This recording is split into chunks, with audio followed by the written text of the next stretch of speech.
ইব্রাহিম আলাইহিস সালামের উপর আল্লাহ তাআলা কথা বললেন, আমি তাদেরকে করেছিলাম নেতা। অর্থাৎ ইব্রাহিম আলাইহিস সালামকে আল্লাহ নেতা বানিয়েছিলেন এবং তার বংশধরের মধ্যে বনি ইসরাইলের যত নবীরা আসছেন সকলেই নেতা ছিলেন। কথা ঠিক কিনা?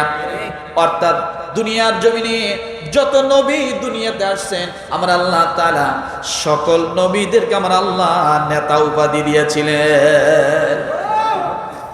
এখন তো নেতা হলো চাল চোর, গম চোর, কালাই চোর, ভুট্টা চোর, টাকা চোর, এরা হলো নেতা। আর আগের নেতা ছিল সব নবীরা। সুবহানাল্লাহ বলেন।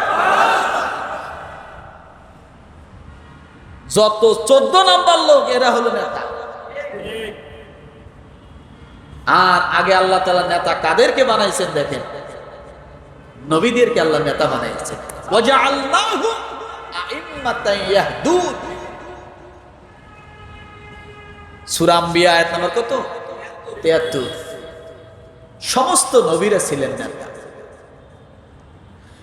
আল্লাহ তাআলা ডাক দিয়ে বলেন, আমি ওহীর মাধ্যমে তাদেরকে সৎকর্ম করতে, নামাজ কায়েম করতে ও যাকাত আদায় করতে নির্দেশ করেছিলাম।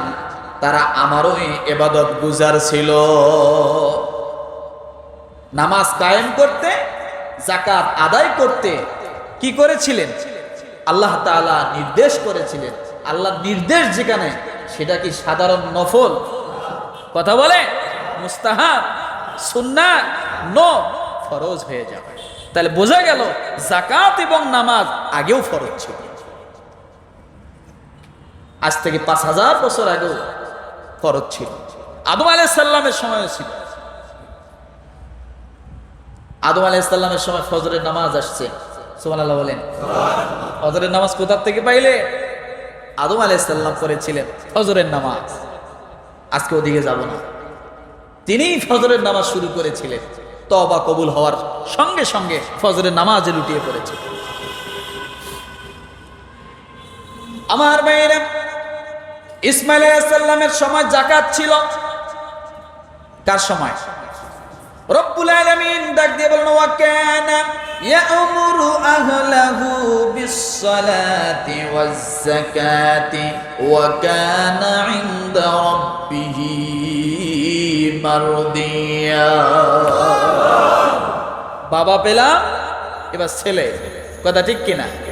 এবার কে? সে নিজ পরিবার বর্গকে সালাত ও যাকাত আদায়ের হুকুম করত এবং সে ছিল নিজ প্রতিপালকের সন্তোষ ভাজন একজন ব্যক্তি। সুবহানাল্লাহ বলে। আল্লাহ তাআলার সন্তোষ ভাজন একজন ব্যক্তি, তার নাম কি? ইসমাঈল আলাইহিস সালাম, যিনি তার জীবন, তার হায়াত, তার মৌত সবকিছু আল্লাহর উপর সফর্দ করেছিলেন। সুবহানাল্লাহ। বাপ যেমন ছেলে তো এরকম হবে। কথা ঠিক না? আমার ভাইরা, ঈসা আলাইহিস সালামের আমলে যাকাত ছিল। সুবহানাল্লাহ বলে। রব্বুল আলামিন ডাক দিলেন, ওয়াজআলানি মুবারাকান আইনামা কুনতু ওয়া আওসানি বিস-সালাতি ওয়াজ-যাকাতি মা দুমতু হাইয়া। সূরা মারইয়াম আয়াত নাম্বার 31। কত? ঈসা আলাইহিস সালামের সময় নামাজ এবং যাকাত কি ছিল। এবং আমি যেখানে থাকি না কেন আমাকে বরকতময় করেছেন এবং যতদিন জীবিত থাকি আমাকে নামাজ ও যাকাত আদায়ের হুকুম দিয়েছেন।